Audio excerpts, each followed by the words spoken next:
If you are someone like me who closely follows the news and the global financial markets, then you're probably not hearing much about gold approaching its all-time high price again in 2023. But there it is, literally knocking on the door of another all-time high in value for gold. To be forthcoming with my opinion on gold's direction, I don't think this is the last time we'll see gold making new highs. Over the next couple of years, as debt continues to pile up, war is still raging, and the overprinting of fiat currency, including the recent bank bailouts, have really weakened the US dollar. That is driving the price of gold higher, setting all-time highs in other currencies outside of the dollar already this year.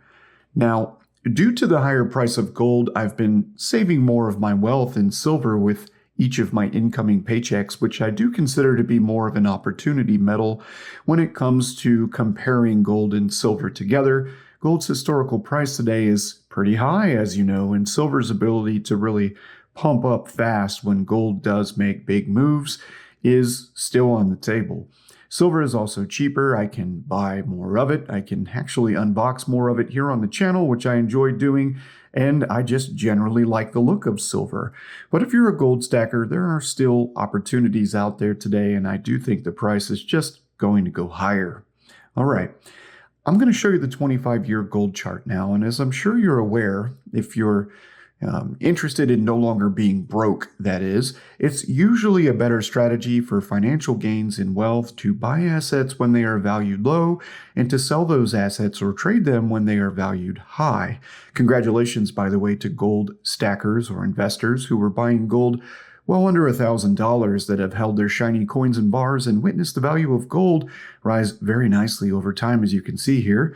This is just one of the reasons I'm holding on to my gold. I don't really want to sell it to take simple fiat profits.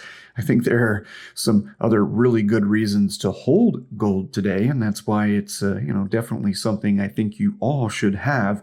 But as it comes to my buying, as mentioned, I'm adding more physical silver and making and marking, that is, smaller investments in equities, namely within the energy sector. And I've covered a couple of companies here recently, lithium and uranium. And today we're also going to talk about some natural gas. While the price of gold has more or less continued to rise year over year, you see that here on the chart, of course, with a few down years in the mix over the last 25 years, I'm now going to show you a chart that is a lot more volatile than gold, currently sitting at very low levels, right on support actually on the 25-year chart, and is potentially ready to spring up as it has over and over and over again during the last 25 years. Now, this is setting up nice as an opportunity that really only comes around every so often. So let's take a look at that chart now, a chart that looks nothing like that of gold. This is the 25-year chart for the price of natural gas. Now, natural gas, as you can see, is pretty volatile and tends to move in some very dramatic gains in value, followed by equally dramatic drops in value based mostly on existing or future demand, the current or expected future inventory, and also the weather forecast. Now, it just so happens that Europe had a mild winter, and that coincided with China, which also imports natural gas and liquefied natural gas. We're just now starting to see the Chinese economy, that is, really come back to life after now 2 to 3 years of shutdowns and slowdowns due to outbreaks of COVID-19. And they've been pretty strict with their closures in China. Those two impacts have driven the price of natural gas down to its 25-year support line, but we are approaching a tipping point today in 2023. First, over 50% of Europe's supply has disappeared nearly overnight with European sanctions imposed on Russia for its invasion of Ukraine. I'm sure you're following.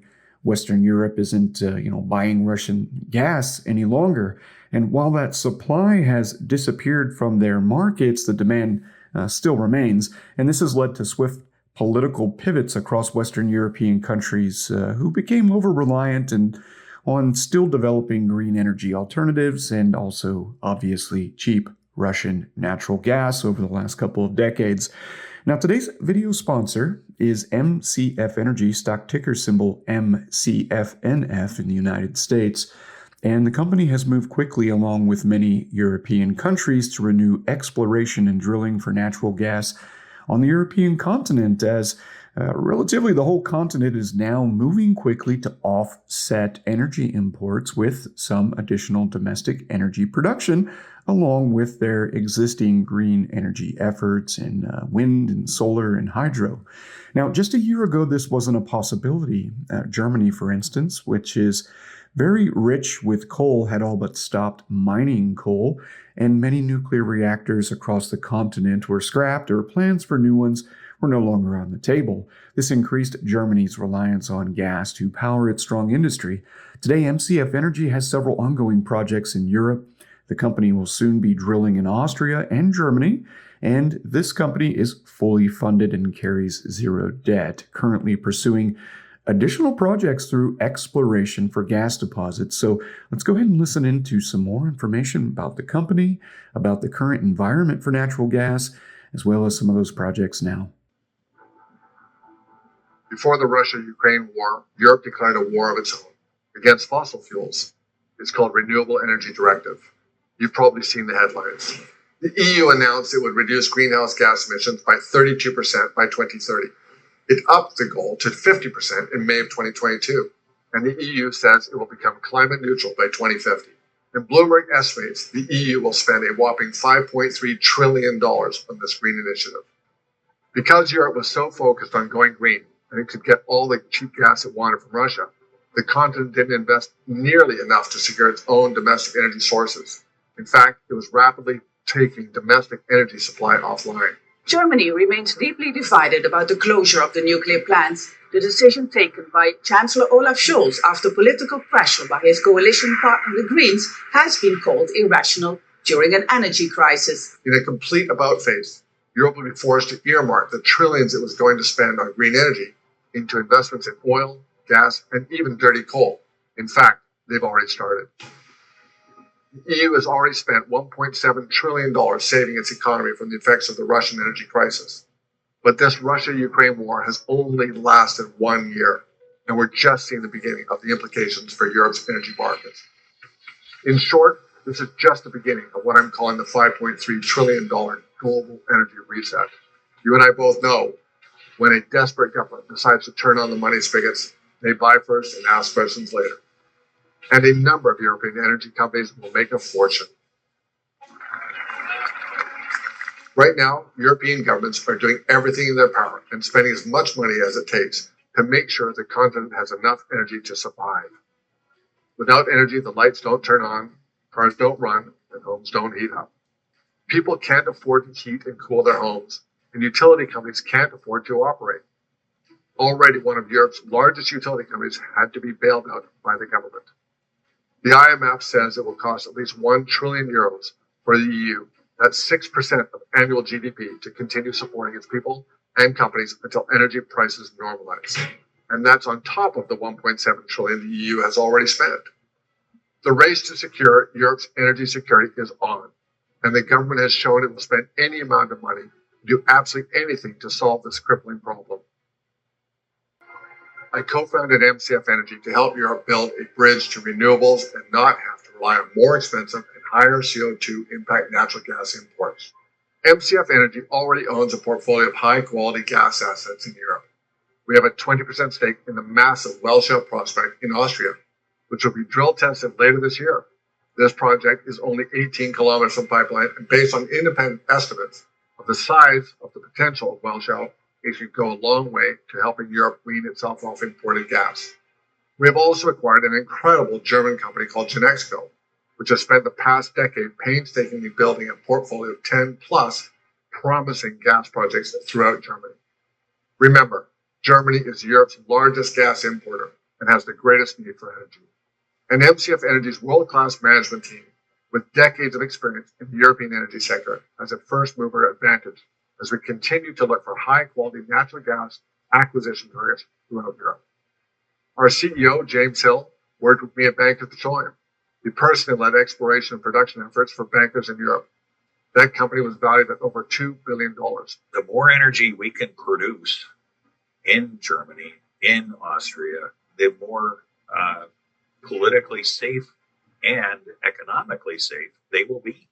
Please make sure you do your due diligence and research before making investments like this. While the price is pretty low today and you're actually getting in now at a price lower than a recent sale of stock to raise capital that took place, I think that was somewhere around 36 cents, and the stock price is lower than that today. So a little bit of a discount. Things could go the other way or stay low for natural gas for some time. I do think this is a pretty great opportunity. I do see it as a lesson learned for Europe. And I think that the political climate, along with the vacuum in supply that exists today in Europe, does really create a nice opportunity for small companies like this with great leadership that know the continent, that know the industry, and have a track record of building and developing companies that are later purchased by larger companies such as ExxonMobil, for instance, then this is maybe one you may want to keep on your radar. Definitely keep an eye on the price of gas. All right, everybody, remember MCF was born after the invasion, built with purpose to find natural gas deposits within continental Europe to supplement demand. And if you'd like more information about MCF Energy, please check out the video description section below, where you'll find links directly to the company, which may answer your questions. Thank you all for watching Florida Stacker on YouTube. I hope you learned something and also enjoyed the content today, and I look forward to seeing you all again back here soon. Thank you for watching our video. I hope you subscribe to our YouTube channel.